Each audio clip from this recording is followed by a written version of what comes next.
আজকে আমরা virus particular একটা পার্টিকুলার বৈশিষ্ট্য নিয়ে কথা বলবো। আজকে আমরা কথা বলবো ভাইরাসের বৈশিষ্ট্য নিয়ে শুধুমাত্র।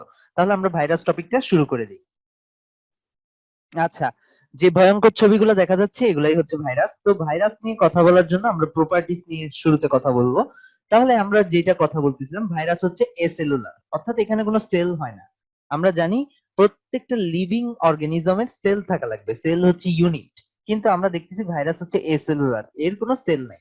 অর্থাৎ সেল থাকার জন্য ন্যূনতম প্রপার্টিস যেটা, সেলের ন্যূনতম প্রপার্টিস হচ্ছে তার প্রোটিন তৈরি করার ক্ষমতা থাকা লাগবে। আমরা জানি প্রোক্যারিওটিক সেলের, ঠিক আছে, এটা ছোট কিন্তু অ্যাটলিস্ট রাইবোজোম আছে এবং এ চাইলে প্রোটিন তৈরি করতে পারে। তাহলে আমরা দেখলাম কি প্রোটিন তৈরি করা হচ্ছে সেলের কাজ। সেলের যদি একটা কাজ বলি ওটা হচ্ছে প্রোটিন তৈরির কাজ। আমরা জানি প্রোক্যারিওটিক সেল বা ব্যাকটেরিয়ার ক্ষেত্রে এগুলা কিন্তু খুব বেশি কি করতে পারে না। ব্যাকটেরিয়ার ক্ষেত্রে খুব বেশি অর্গানিলিস নাই, এর ক্ষেত্রে মাইটোকন্ড্রিয়া নাই, কিছুই নেই। তারপরে ওটাকে আমরা প্রোক্যারিওটিক অর্থাৎ মানে নিচু লেভেলের সেল বলতেছিলাম, কারণ কি এরা প্রোটিন তৈরি করতে পারে। এটাই হচ্ছে একটা সিঙ্গেল মোস্ট কাজ যেটা দিয়ে আমরা একটা সেল এবং নন সেল পার্টিকেলকে আলাদা করি। আচ্ছা, তাহলে আমরা কি বলতে পারি এসেলুলার মানে কি এখানের মধ্যে কোনো অর্গানিলিস নাই, কোনো অর্গানিলিস নাই। অর্থাৎ ডিএনএ আরএনএ আছে, ওকে, ডিএনএ আরএনএ জেনেটিক ম্যাটেরিয়াল আছে, প্রোটিন তৈরি করার জন্য মেসেজ গুলো আছে, কিন্তু RNA, EPR, endoplasmic reticulum, Golgi body কিচ্ছু নেই, মাইটোকন্ড্রিয়া কিচ্ছু নেই। তাহলে কিছু যদি না থাকে আমরা কি বলতে পারি, আমরা এই সিস্টেমিক ওয়েতে যাই, প্লাস্টিড নাই তো সে খাবার তৈরি করতে পারবে না, এটা তো অনেক পরের কথা। First of all ribosome, ribosome নাই, তাহলে কি তার কোনো প্রোটিন আছে? না, তার কোনো প্রোটিন নাই। প্রোটিন না থাকলে তার কোনো এনজাইম আছে? না, তার কোনো এনজাইমও নাই। এনজাইম না থাকলে সবগুলা মেটাবলিক অ্যাক্টিভিটিস অফ হয়ে যাবে। যদি মেটাবলিক অ্যাক্টিভিটিস অফ হয়ে যায় তাহলে কি আমরা বলতে পারি যার এনজাইম নাই তার মানে সে নিউট্রিশন অ্যাক্টিভিটিস নাই, অর্থাৎ সে খাওয়া দাওয়া করতে পারবে না, অর্থাৎ সে কোনো খাওয়া দাওয়া করে না। সে যে অবস্থায় আছে এই অবস্থায় পড়েই থাকে, সে কোনো খাওয়া দাওয়া করে না, কারণ এনজাইম নেই, হজম করবে কিভাবে? আর আমরা দেখতেছি কোনো মাল্টিপ্লিকেশন হয় না। মাল্টিপ্লিকেশন অর্থাৎ কি একজন থেকে দুইজন, আমরা জানি একজন থেকে দুইজন হতে হলে অবশ্যই ডিএনএ যে ম্যাটেরিয়াল গুলো আছে এদেরকে ডাবলড হতে হবে। আমরা ডিএনএ রেপ্লিকেশন পড়ছিলাম, এবং সেল ডিভিশন মানে আমরা যে মাল্টিপ্লিকেশনটা এই লেভেলের একটাই যেহেতু সেল বা একটাই যেহেতু স্ট্রাকচার, এটাকে অবশ্যই কিরকম হতে হয় আমরা জানি, ডাবলড হতে হয়, রেপ্লিকেট করতে হয়। তো রেপ্লিকেট করার জন্য আমরা জানি এনজাইম লাগে। এখন এনজাইম নেই তাহলে রেপ্লিকেট করবে না, মাল্টিপ্লিকেট করবে না। আর গ্রোথ, গ্রোথ বলতে আমরা কি বুঝি? গ্রোথ বলতে বুঝি একটা সেল থেকে দুইটা, দুইটা থেকে চারটা, এই জিনিসটাই তো গ্রোথ। তাহলে এদের ক্ষেত্রে কোনো গ্রোথও নেই। আর তাহলে এখানে গ্রোথ, মাল্টিপ্লিকেশন সবকিছু প্রসেস অফ, অর্থাৎ আমরা এক কথায় বলে দিতে পারি সব ধরনের মেটাবলিক অ্যাক্টিভিটিস অফ। আচ্ছা, তারপর মাইটোকন্ড্রিয়া নেই, তাহলে কি এর ক্ষেত্রে কোনো শ্বসন আছে? শ্বসন নেই।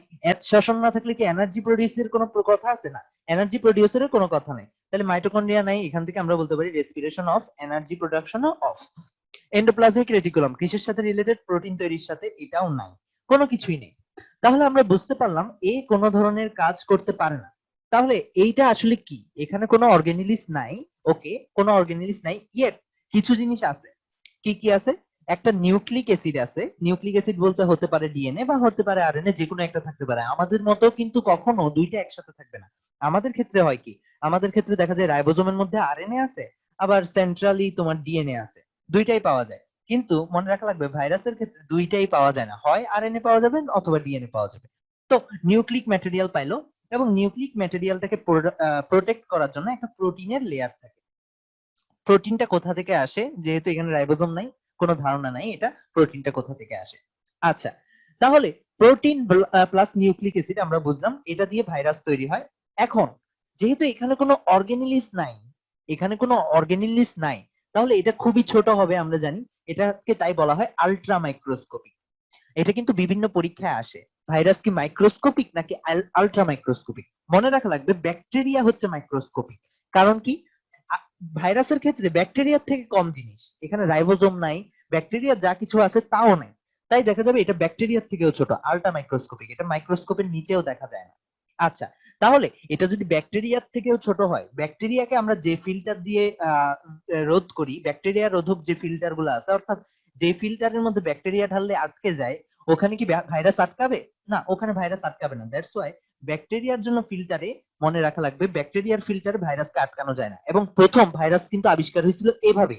ব্যাকটেরিয়ার সাধারণত দেখা গেছিল টোবাকো মোজাইক ভাইরাসের ইয়াটা নিচে একটা সলিউশন নেওয়া হয়েছিল, এই সলিউশনটা যখন ব্যাকটেরিয়ার একটা ফিল্টার ছিল ওখানে ঢালা হয়েছে, দেখছে যে এই জিনিসটা আটকানো যাচ্ছে না। ওখান থেকে বলা হচ্ছিল হ্যাঁ এটা ব্যাকটেরিয়া না, ব্যাকটেরিয়ার থেকে ছোট কিছু একটা। তখন আরো হিসাব করে বের করা হয়েছে এটার স্ট্রাকচারটা কিরকম। তাহলে আমরা বুঝলাম এই এগুলা সবগুলো আমরা দেখতেছি একটাও কিন্তু সেলুলার প্রপার্টিস না, নন লিভিং প্রপার্টিস। অর্থাৎ আমরা জানি প্রত্যেকটা সেলের এই জিনিসগুলোর অ্যাটলিস্ট রাইবোসোম থাকা লাগবে, কিন্তু এখানে কি একটা কিছু নাই, এ সেলুলার। এটা কি এ সেলুলার মানে আমরা জানি নন লিভিং পার্টিকেল, রাইট? আমরা যেমন গ্লাস বা চেয়ার টেবিল এগুলাকে আমরা কি বলি, নন লিভিং। তাহলে এ সেলুলার মানে হচ্ছে non living characteristics. Protein plus nucleic acid non living characteristics. এটা অনেকটা এরকম না, একটা টেস্ট টিউবের ভিতর যদি আমরা ডিএনএ রাখি, ওটা যেরকম কোনো প্রাণ থাকবে না, এটাও অনেকটা এরকম না, একটা একটা বডির মধ্যে জাস্ট ডিএনএ আছে, এটার কোনো কাজ করার ক্ষমতা নেই। তাহলে আমরা এগুলো সব পাইলাম নন লিভিং প্রপার্টিজ, কিন্তু বলা হচ্ছে ভাইরাসের লিভিং প্রপার্টিজও আছে। কেমনে এটা বলা হচ্ছে? ফর এক্সাম্পল, আমাদের এখানে অভাবটা কিসের? আমাদের কিন্তু মেসেজ আছে, অর্থাৎ তার কিন্তু প্রোটিন তৈরি করার ক্ষমতা আছে, মানে নিজের মধ্যে ক্ষমতা নাই। কিন্তু আমি যদি এখানে হেলিকেজ এনজাইম দান করি, আমি যদি এখানে বিভিন্ন এনজাইম দান করি যেটা ওর কাজ করার জন্য লাগবে, যেটা ওর কাজ করার জন্য লাগবে, তাহলে কি সে রেপ্লিকেট করতে পারবে? হ্যাঁ। ফর এক্সাম্পল, আমরা ফার্স্ট চ্যাপ্টারে পড়ছিলাম ডিএনএ কে যেই মুহূর্তে আমরা হেলিকেজ এনজাইম দিব, সাথে সাথে এটা ভেঙে যাবে, ডাবলড হয়ে যাবে, অর্থাৎ এই হেলিক্সটা ভেঙে ডাবলড হয়ে যাবে। তাহলে আমরা যদি এখানে একটা হেলিকেজ এনজাইম দিতে পারি, এটা খুলে গেল, তারপর ডিএনএ পলিমারেজ আনলে সাথে সাথে এরকম ডাবলড হয়ে গেল, অর্থাৎ ডিএনএটা রেপ্লিকেট করে ফেললো। তাহলে ডিএনএ রেপ্লিকেট করলে আলটিমেটলি এটা দুইটা অংশে ভাগ হয়ে মাল্টিপ্লিকেশন হয়ে গেল। তাহলে আমরা কি বুঝতে পারতেছি এনজাইমের অভাব? তাহলে এটা যদি কোনো কারণে আমাদের বা কোনো বডিতে ঢুকতে পারে, যার মধ্যে আমরা জানি আমাদের সেলের মধ্যে এনজাইমের অভাব নাই, আমাদের সেলের মধ্যে সবগুলো এনজাইম জমা থাকে। আমরা জানি আমাদের নিউক্লিয়াস আছে, নিউক্লিয়াসের মধ্যে সবগুলো প্রোটিন থাকে, সাথে আমরা জানি আমাদের গলজি বডি আছে, এরিথ্রোপ্লাজমিক রেটিকুলাম আছে, সবাই প্রতিনিয়ত প্রোটিন তৈরি করার কাজে ব্যস্ত। তাহলে এখানে রাইবোজোম থেকে প্রোটিন উৎপন্ন হচ্ছে, এই প্রোটিনটা নিয়ে আমরা ধরলাম একটা ভাইরাস আমাদের বডিতে ঢুকলো। ভাইরাসটা ঢুকলে এই ভাইরাসটা কি এখানে যে প্রোটিন গুলা আছে ওগুলা নিয়ে রেপ্লিকেট করতে পারবে? হ্যাঁ পারবে, কারণ তার তো মেসেজ আছে, তার শুধুমাত্র প্রোটিনটা নেই, এনজাইমটা নেই। তাহলে এজন্য ভাইরাসকে বলা হচ্ছে অব্লিগেট প্যারাসাইট। অব্লিগেট প্যারাসাইট মানে কি? এরা মানুষের বডিতে বা কোনো কারো বডিতে না ঢুকে বাঁচতে পারে না। অর্থাৎ আমরা কি বুঝতে পারতেছি প্যারাসাইট মানে কি? প্যারাসাইট মানে একটা লিভিং প্রপার্টিস না, একটা অর্গানিজমের প্রপার্টিস না? কারণ চিনি তো আর প্যারাসাইট হতে পারে না। আমরা যদি একটু আগে যে কেমিক্যাল প্রপার্টিস গুলো দেখতেছিলাম, এগুলো সব ছিল কেমিক্যাল প্রপার্টিস। কিন্তু ধরলাম চিনি, চিনি যদি আমার বডিতে ঢোকানো হয়, এটা কি বেঁচে যায়? এটা কি প্যারাসাইট হিসেবে বসবাস করতে শুরু করে? না। অর্থাৎ এই যে অব্লিগেট প্যারাসাইট হিসেবে বাস করতেছে, এটা হচ্ছে একটা লিভিং অর্গানিজমের প্রপার্টিস ভাইরাসের। তারপর মাল্টিপ্লিকেট করতে পারবে? অবশ্যই পারবে, কারণ এখন সে এনজাইম গুলো পাইছে। নেক্সট আরো কিছু মিউটেশন, ভেরিয়েশন, রিকম্বিনেশন, এই কয়েকটা জিনিসও দেখা যায়। এবং এই কয়েকটা জিনিস যদি বুঝতে পারি, আমরা বুঝতে পারবো কেন এখন যে 2020 সালে যে করোনার ভ্যাকসিন আবিষ্কারটা একটা যুদ্ধের মতো হয়ে গেছে, কেন এটা এত কঠিন হয়েছে। এটা হচ্ছে ভাইরাসের এই তিনটা প্রপার্টিজ এর কারণে। ভাইরাস যদিও সাদা সিধা, বাইরে থাকলে কোনো সমস্যা করতেছে না, বাইরে পড়ে আছে। ফর এক্সাম্পল, কারো একজন করোনা হইলো, সে রাস্তায় একটা হাঁচি কাশি দিল, হাজার হাজার ভাইরাস রাস্তায় পড়ে আছে। কিন্তু আমরা জানি রাস্তায় এরা রেপ্লিকেট বা মাল্টিপ্লিকেট করার ক্ষমতা রাখে না। অন্যদিকে তুমি যদি কলেরার জীবাণু দেখো, কলেরার জীবাণু যদি নদীতে একবার যায়, দেখা যায় তো এইখান থেকে ছড়াতে ছড়াতে ছড়াতে পুরা গ্রাম উজাড় হয়ে যেত। কারণ কি? জীবাণু এগুলো বাইরেই রেপ্লিকেট করতে পারতো, ব্যাকটেরিয়া, ব্যাকটেরিয়া বাইরেই রেপ্লিকেট করতে পারে। কিন্তু ভাইরাস বাইরের বডির বাইরে কখনো কোনো কাজ করতে পারে না, কিন্তু বডির ভিতরে ঢোকার সাথে সাথে দেখা যাচ্ছে এরা ব্যাকটেরিয়ার তুলনায় মাল্টিপল কাজ বেশি করতেছে, মিউটেশন, ভেরিয়েশন, রিকম্বিনেশন এগুলা করতেছে। আমরা যেহেতু প্রথম চ্যাপ্টারটা পড়ছি, আমরা জানি আমাদের সবকিছু কন্ট্রোল করে মেসেজ। আমাদের হাতের রং কিরকম হবে, পায়ের রং কিরকম হবে, চুলের রং কিরকম হবে, চামড়ার রং কিরকম হবে, আমাদের আঙ্গুল কয়টা হবে, ব্রেইন কয়টা হবে, সবকিছু কি ডিএনএ তে মেসেজ আছে। দ্যাটস ওয়াই তুমি কখনো দেখবা না একজনের হাতের আঙ্গুলের নখটা মানে যেখানে থাকার কথা সেখানে না থেকে নিচে থাকতেছে, আঙ্গুলের গোড়ায় থাকতেছে। কিন্তু নখের রং কখনো দেখবে না তুমি কালো হচ্ছে। কারণ কি? সবগুলা মেসেজ একদম ইনস্টলড করা। মেসেজ গুলা কোথায় থাকে? ডিএনএ তে থাকে। এখন ডিএনএ তে আমরা মেসেজ বলতে কি বুঝি? এই যে নাইট্রোজেন বেস গুলো আমি যদি দেখি, এই নাইট্রোজেন বেস গুলাকে বলা হয় ডিএনএ মেসেজ। তো তুমি যদি দেখো এখানে কি পাচ্ছি, এ টি জি সি জি, প্রতি তিনটা মিলে একটা করে মেসেজ ধরা হয়।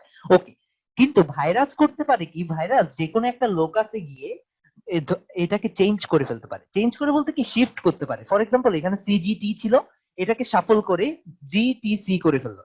শাফলিং কিভাবে করে এটা আমাদের আপাতত প্রসেস জানা লাগবে না।